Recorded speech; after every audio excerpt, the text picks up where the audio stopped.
leader. Welcome back to our summer series all about team development. This is the final episode in this specific series, and it's a doozy. Let's talk about something that's becoming more and more common in small business: hiring family members. For many business owners, it makes perfect sense. You already know and trust each other. You share the same commitment to the business, and it feels like a natural fit. But here's the challenge. Leading family members requires a higher level of leadership, clear expectations, healthy boundaries, consistent accountability, and the ability to separate family relationships from business decisions. That's absolutely essential. Today, I'm joined by a client who owns a thriving therapy practice and has experienced both the benefits and the challenges of having family on her team. If you've ever wondered whether hiring family is a great idea or how to make it work without damaging your relationships, this conversation is one you won't want to miss. Welcome to the Stacking Your Team podcast, smart leadership for women who mean business. If your business has grown and your team has grown, but it still feels like too much depends on you, this is your podcast. I'm your host, Shelli Warren. Each week, you'll get practical leadership strategies to help you build leaders, create more accountability across your whole team, and stop being the default decision maker in your business. Because your business should be able to grow without requiring more of you. So let's get to it with this reminder. The team that got you here may not be the team that will get you there. Let's go. Myra Sanchez is the owner of Hope for Healing Therapy, a thriving practice in McAllen, Texas, serving the Rio Grande Valley region in deep southern Texas. The team specializes in supporting all relationships and their diversity. They provide couples, individual, family, and vocational counseling. I had the pleasure of spending some quality time with Myra and her niece, Ivana, who was the office manager at the practice, when they traveled up to Canada to attend our recent Leadership Lab retreat. Come on, let's chat with Myra. Welcome to the Stacking Your Team podcast, Myra. Hi, how are you? I am so happy to see you.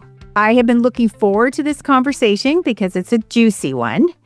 And I've noticed that in the world of small business, many more people are hiring family members and friends, like close friends.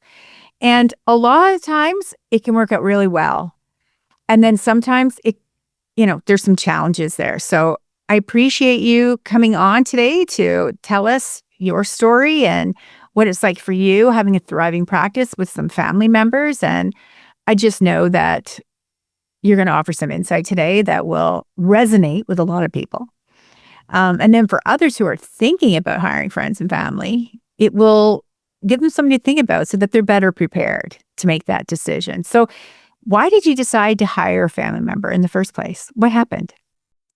Coming out of grad school, it took me a little while. I was one of those that just kind of went to school forever and a day. And 7 years into it, I was like, oh my God, I really need to get a degree. And I fell into this profession. Surprisingly, I realized that this was always my profession. I just wasn't aware until a little later in my college years. And so it was more what is the next step? What do I need to do to be able to practice? And the one thing that kept on showing up for me was that I needed to go all the way into a license, right? And so now it was a timeline that I had to start. It wasn't just undergraduate. Now it's postgraduate and licensing hours. And I saw that it was going to be a couple of more years. And so I got very clear about who I needed to include in that. And part of it was a supervisor that was in the private sector.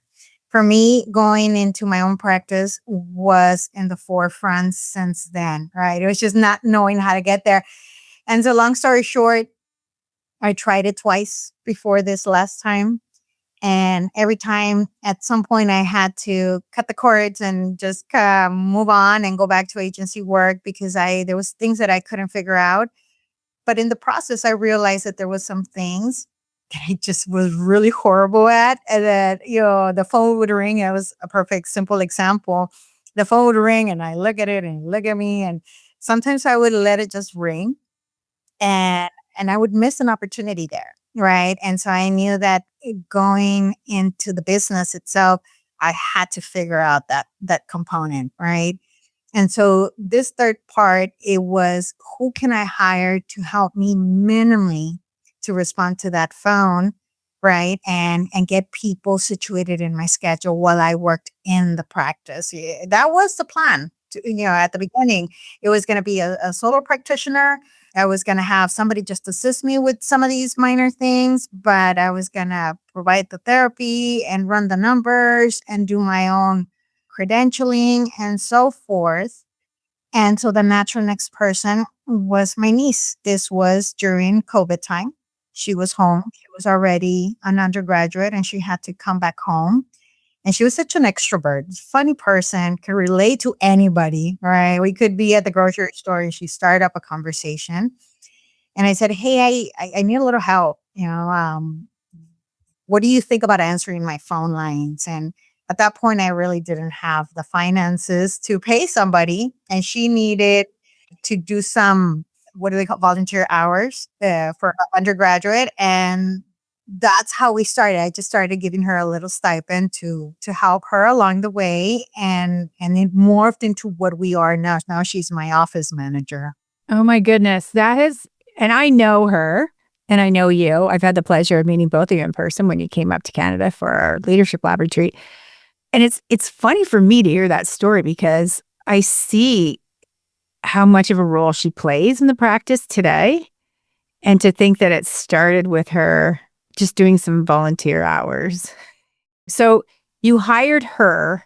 And then, of course, that allowed you to really lean into growing the business, right? Because you were able to take on more sessions. And then you realized, hey, wait a minute, based on the demand that I have here, I think I need more therapists to come and join me. That's correct. And that happened this third time a lot faster than I anticipated. And so it was a decision of, do I stay just me? And I started having a wait list, which to me, I felt that wasn't the approach that I wanted to base my practice on. It was an opportunity. And so I just decided to jump all in and say, okay, this is a group practice. I don't know where I'm going from here as far as how I'm going to develop it, but at least now I feel that I have some familiar support, right? And that was Ivana. It created some comfort around the hard decisions that I would have to make, moving forward into the practice. So that, I think that's also important for me to recognize that it wasn't just the assistance, but the fact that it was a family member, that I felt that there was a trust that if I said, we're going to do this, whether we had it all planned out, that she trusts me enough to give that guidance. What did the rest of the family think about her moving into a more significant role? Like her mom is your sister and you're all very close. What did your sister think about this?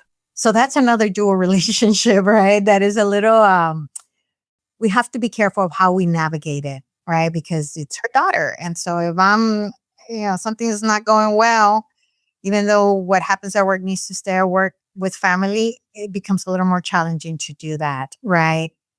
At first, my sister was very pro her working here, but then she started seeing the demand and she started having side conversations with her about, what this is how you need to be able to talk about this and you need to be able to talk about that. So it's almost like this third dynamic, right? This third person in the employment, even though she wasn't employed, that I was having to navigate, right? And me just figuring out my professional and my family boundaries was something that 3.5 years later, they're becoming more solid, right? But for a while there, that was probably one of my biggest stressors, like how to navigate that. I was like, I have to ask her mom for permission to come and work, on a Saturday, almost to that extent. I'm not saying that that's what happened, but it felt at points that way. Yeah, for sure.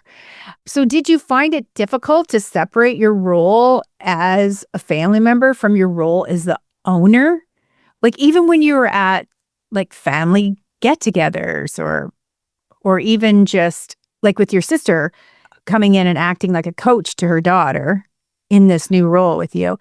Did you find it hard to separate you being the aunt and the sister from being the person that owns this business? Like, was it hard to separate, and how did you do that? It was. And I think that's something that never goes away. I think that's something that it has to be, that mindfulness that we talk about has to be practiced very consistently.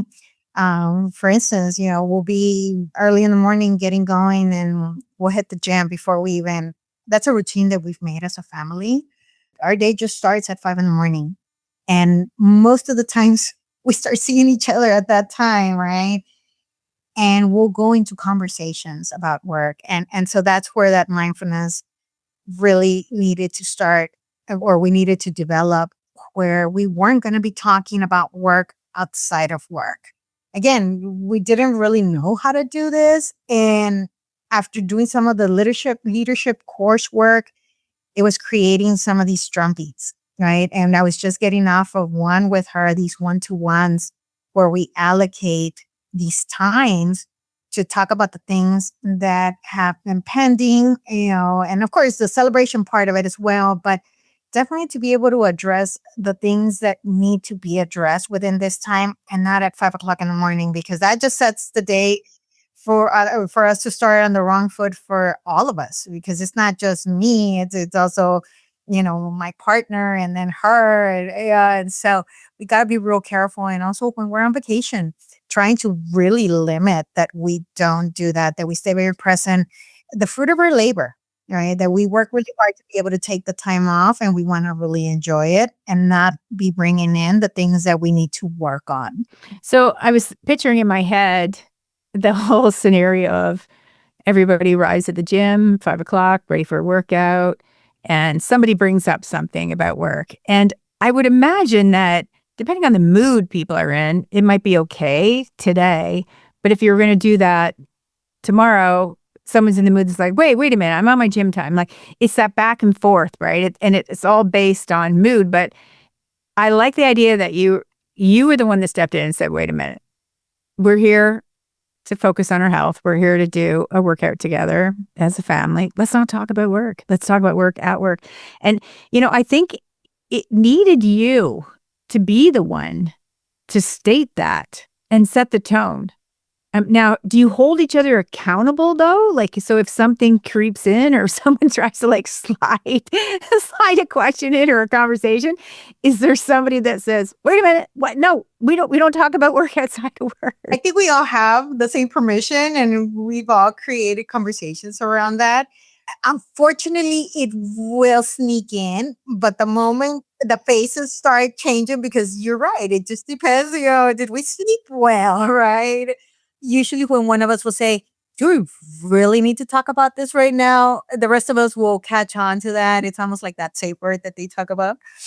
And we'll honor that. We'll honor that and say, you're right. And for me, it almost takes a moment to change from this mentality to this is for us, this is for our health, this is our family time. And unfortunately, it shows a lot in my face. And so they kind of tiptoe around me for a little bit, and it just takes a 1 or 2 more reps. And I'm like, okay, I'm fine. And so I've learned to be a little more aware of that. And I think that's something that we continue to work on, because that facial gesture is not the stuff that you would be able to do with your boss and be okay, right? And not that it's okay here, but it happens more frequently. And so that's another thing that we have to navigate on a regular basis. Now, your niece isn't the only family member that works with you at the practice. Correct. My partner, John, he joined us in 2026. I want to say very earlier in the year, maybe January, February. And the funny thing there is that he tried to join the practice, I want to say 2-3 years ago. That lasted like 2 weeks, right? I think him and I were just not ready to be able to have that type of relationship, right? That in the office, I have to be his supervisor versus his partner. And so I think we came to a point in our lives, in the relationship, where we definitely had worked on our communication outside of work, where that could follow him. and to working for the practice. We still bump heads. Sometimes he's like, "Okay, I'm going. I'm leaving for the day," and just lets it go. And we won't talk about it until we're back in the office if it's something related to the office. Right. And so that's something that has helped us. But yes, he's another essential person here. He manages the front. He makes sure that everybody that's coming in has the services that they need, that the phone rings, that he answers it, and that we get those wheels going in the front, right? And so the dynamic there is that his immediate supervisor is my niece. So that creates another dynamic, right? I mean, there's this age difference and this level of experience in the workforce. And so that's something else that we're still trying to figure out how to better work at to where it provides what we need here at the practice. And you're continuing to grow your team. So I'm interested, I'm sure our listeners are too. What do your team members think when they find out that you've got two family members working in the practice? My office manager, my sister, is actually our bookkeeper. So they don't see her often. They might see her every 3-4 months that she comes into the office and brings documents for us. And she'll go around introducing herself, but that's just her, right? And it's like, oh, I'm Ivana's mom. It's like, oh my God, you all look the same, right? So my sister's also part of that. We outsource our bookkeeping to her as an accountant. And lastly, in the summer months, my daughter does some volunteer work with us as well, right? And my daughter's 13. And so it really is very much driven by the family. And so initially we were very hesitant to talk about it when we were interviewing, and especially when we were onboarding. It was more that's something that they would find out about later. And then I rethought that out, and I was like, people need to know how invested we are in what we're doing. And them knowing that pretty much everybody that operates is a family member, I think it sets a different tone, right? And so now I just went through a series of interviews. That's what I opened up with. I did send them a video just talking about our practice a little bit. And in person, I said, by the way, I want to introduce you. This is my niece. She's our office manager. This is a family business. And I go into my spiel. And I think that really created a different perspective from some of our interviewees, right? And so I just got to figure out to make sure that the accountability is running across everybody that works here at Hope for Healing. I feel that now everybody pretty much embraces it. Everybody that has been working for us, they know who they need to go to for different things. And when there's that skip, we redirect them and say, I still can help you with this part, but let me go ahead and send you to Ivana because she can go ahead and review, say, your available time off, and she'll be the one to approve it. I don't think I have an answer per se as far as, is it good? Is it bad? Do they accept it? Do they not? It's more of, let me just introduce you to what we do have, and does it work for you? And of course, if it doesn't work for them, then maybe this is not the place for them to continue. I love the transparency of it because I think it speaks volumes to the trust that you're building. I don't know a person alive that starts a team, starts a new job with a new team that wouldn't appreciate knowing, oh my gosh, that's her husband. Oh my God, wow, I would have liked to have known that was her niece before, I had that conversation with her or I used that tone with her. So I think just human nature-wise, the way team dynamics work, I think people are really going to appreciate the fact, Myra, that you tell people right up front in the interview, hey, by the way, this is a family-run business. I have multiple family members working here, and I'm happy to introduce you to them and just be very upfront with who they are and the roles that they have and the impact that they're having in the business versus having it be a secret and then people questioning, well, what other secrets are happening around this place, right? Like people really do appreciate that transparency for sure. So how do you work through those dynamics of having to provide feedback? Feedback, that word gets such a bad rap, but feedback is feedback. So sometimes you're congratulating someone and acknowledging the incredible results that they've delivered. Other times you're having to have an adult conversation about some sort of performance gap or some KPI that wasn't met. But either way, those conversations need to happen. And let's never forget it. Your team is watching you, right? Teams watch every move we make, whether it's how you wrote the email, what you said in the team meeting this morning, what your facial expressions said. Did you even approach the topic, or are you letting is that gonna slide by? Right? So your team's always watching you. So how have you thought about having these conversations, whether you're recognizing the incredible work that your family members are doing, or whether you're having to have a different conversation about the performance? How are you approaching that? Again, it has been developing over time, but the one thing that has been working now is staying very focused in our objectives. Whatever the theme or idea of the meeting or the presentation, I want to try to stay as consistent as possible. And anything that I'm starting to notice in the moment, I always have my little notebook on the side, just making those side notes to address at a later time. And most of the times it's going to be happening in those one-to-ones. I really try to even avoid addressing those on two-to-ones, especially if I have my husband and my niece in that meeting, right? If it's more of a performance for one person, I really use those one-to-ones to address it. But yeah, no, it's staying very focused in my objectives. I mean, what is it that I need to contribute? Letting my family members lead the part that they need to lead. That's the other thing. And if they call it out and they said that this is what it's going to be, unless it's horribly wrong, I'll let them know on the side so we can rephrase that, resend it. But if it's not horribly wrong and it's not going to be a deal breaker, I work with it and I just make, again, that notation of like moving forward. I want to be part of that decision or that deadline, especially if it is something with the part that I have to take care of. And usually it's going to be more of the financials, right? Do we have the resources? Does it align with our employee handbook and some of the structure that we've put around there? And so, yeah, just trying to stay as focused as possible in the objective and not deviate too much from it. Yeah, because favoritism is such a big deal. Even on a team that has no family members, like peer-to-peer competition is a real thing.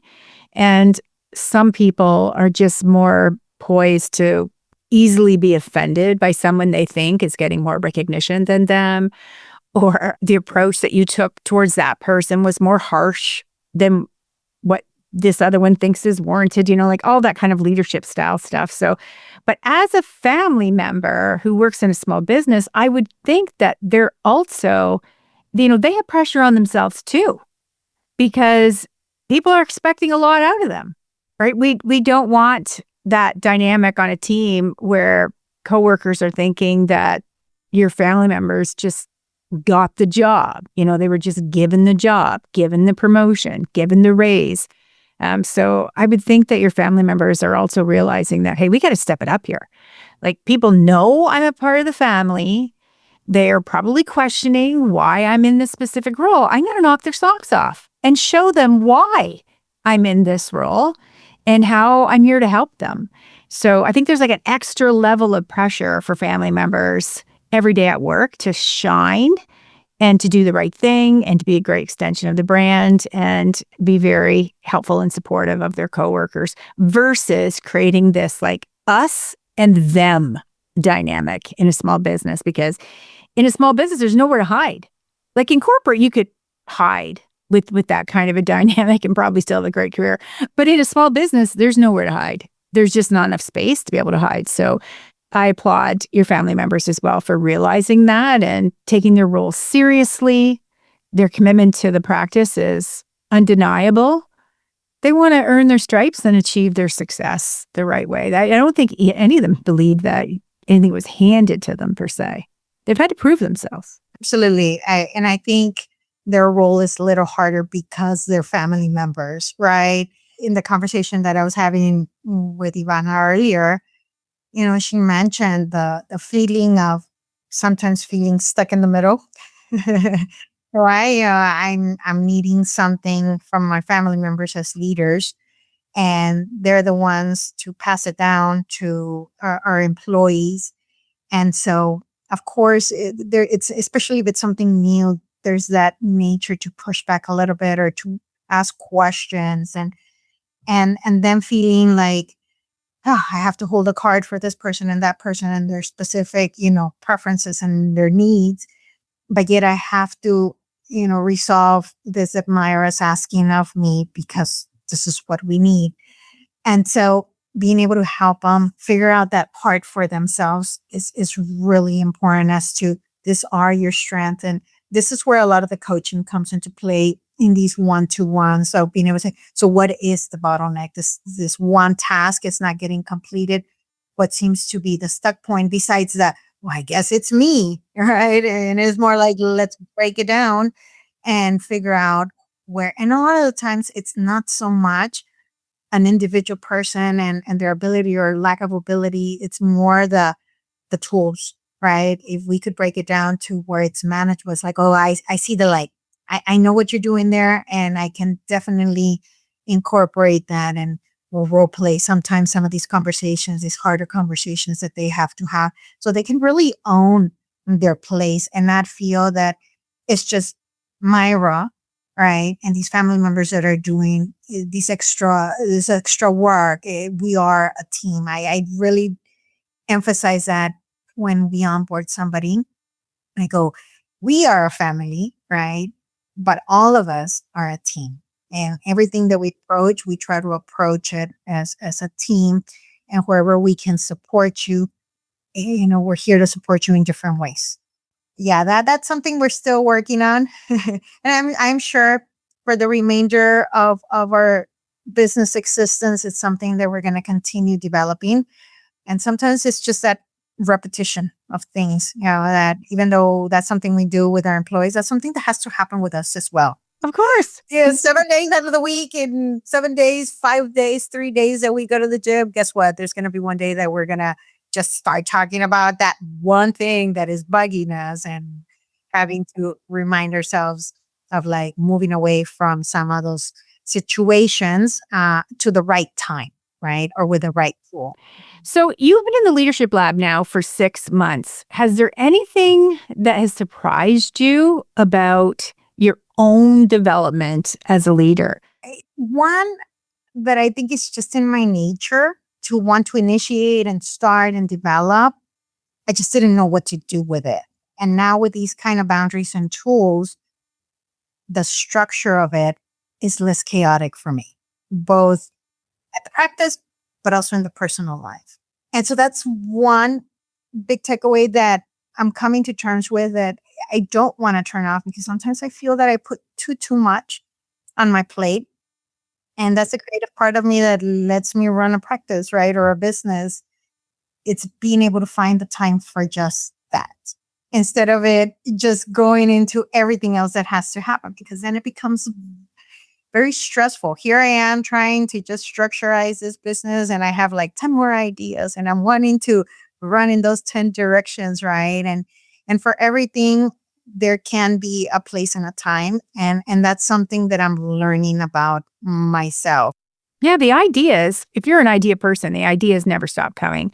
It really comes down to capturing the idea, containing it somewhere so that you don't lose it, but then also realize, is this a priority right now? What is my most valuable work that I should be focusing on right now? And let me carve out time to work on those things so that I can free up the space and the time and the money to be able to go after these next ideas that I have, right? Because I think business owners, I don't think their brain ever really shuts off, and I don't think the ideas ever really stop coming. It's really more about recognizing that they can't do everything all at once. It's really all about do everything in phases.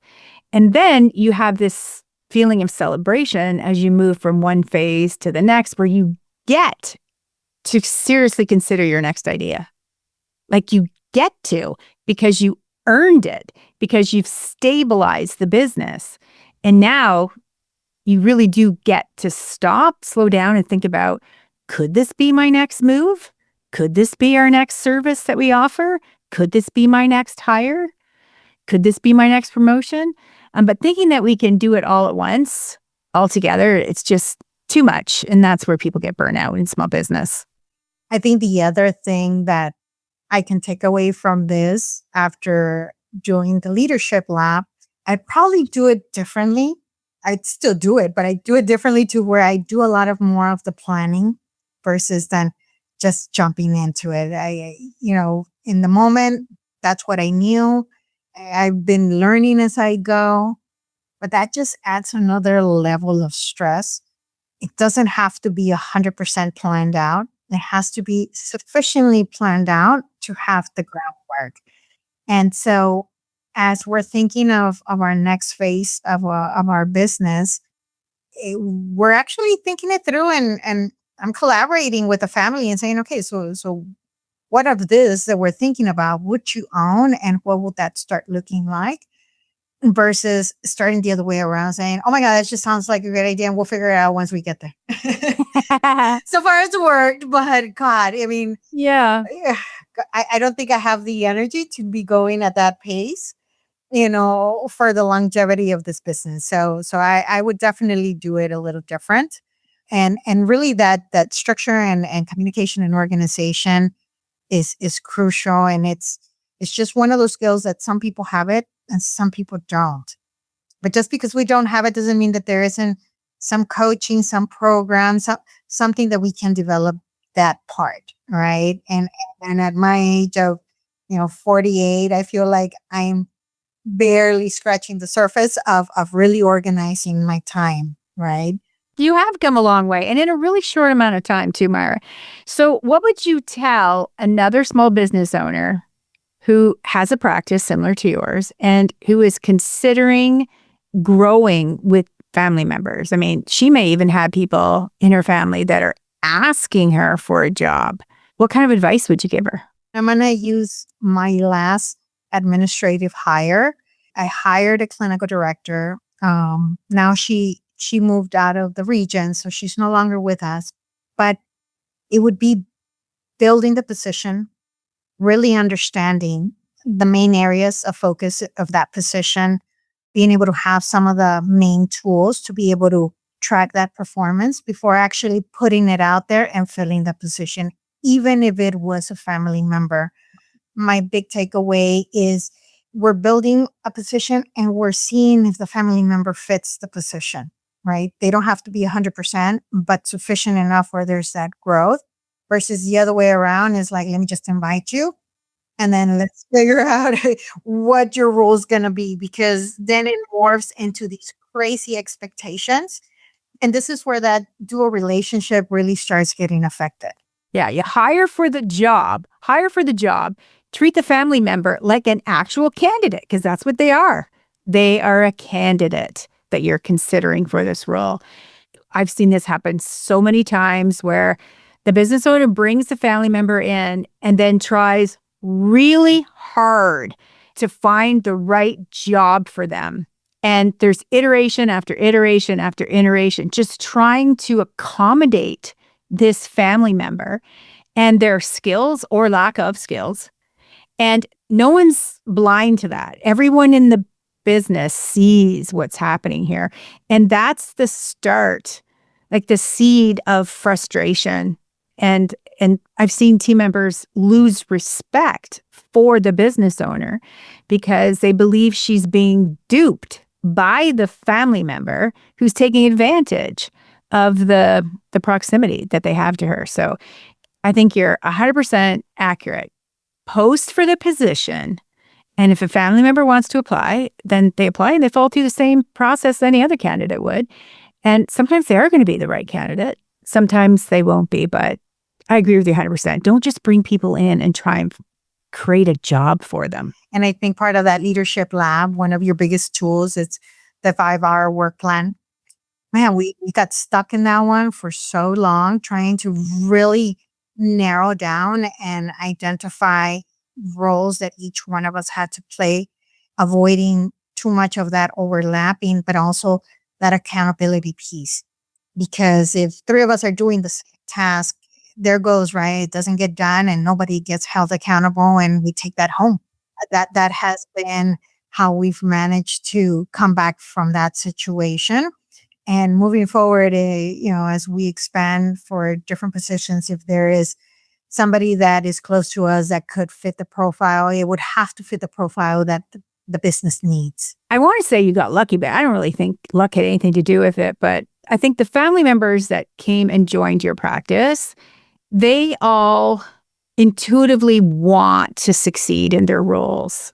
And I think that's the difference. That is the difference. Like each of them started in a particular role, and then the responsibility grew, the decision space grew, the ownership area grew, the level of responsibility and the outcomes and the KPIs, that all grew. And they were there raising their hand saying, I'm ready to grow with this. I'm ready to grow with this, which is a very different attitude than a family member coming in and just, give me a job. You owe me a job. Help me out. Give me a job. That's a totally different situation. So I congratulate you on everything that you've done at your practice. And I can only imagine the ups and downs, but then also the really celebratory moments. Like I know that all of you went on vacation together. I love that whole scenario because the family's leaving the family business to go on a family vacation. And so if there ever was a moment for the rest of your team to step up and knock your socks off, that was it. That truly was it. And then I also can imagine all of you being away from the business and wanting to be present, but also at times kind of being called back into the business, but then resetting your boundaries and reminding everybody, no, we're here to have a family vacation. So bravo to all of you for holding hands and following through on the dreams that you had to go on that big family vacation. Yes, thank you. That was a challenge. We were hoping that we'd come back and there'd be, a practice, and nothing happened. Like everybody did beautifully. And I remember being in that last team meeting and saying, hey guys, we are going to take a little time off. We're all going. I need to see if anybody is willing to start by handling the front for a couple of hours. Right away, I saw hands. And to me, I was like, oh my God. It's been long coming to be able to have that kind of team that are willing to step up and show a different side, right? And then as we grow, those become opportunities. Well, tell our listeners, Myra, how can people stay connected to you? The two that we are focusing on is our Facebook page and our Instagram. I think you're going to provide the links and the notes. And definitely through our webpage. Our webpage, they can submit a request and it comes directly to our helpline. And that gets sorted through the office manager and disseminated to the team member that, we're contacting. So that's how they can connect with us. Well, thank you so much for coming on to the show and telling us what it's really like to have family members working alongside you every day. I think there's also just a lot of hope.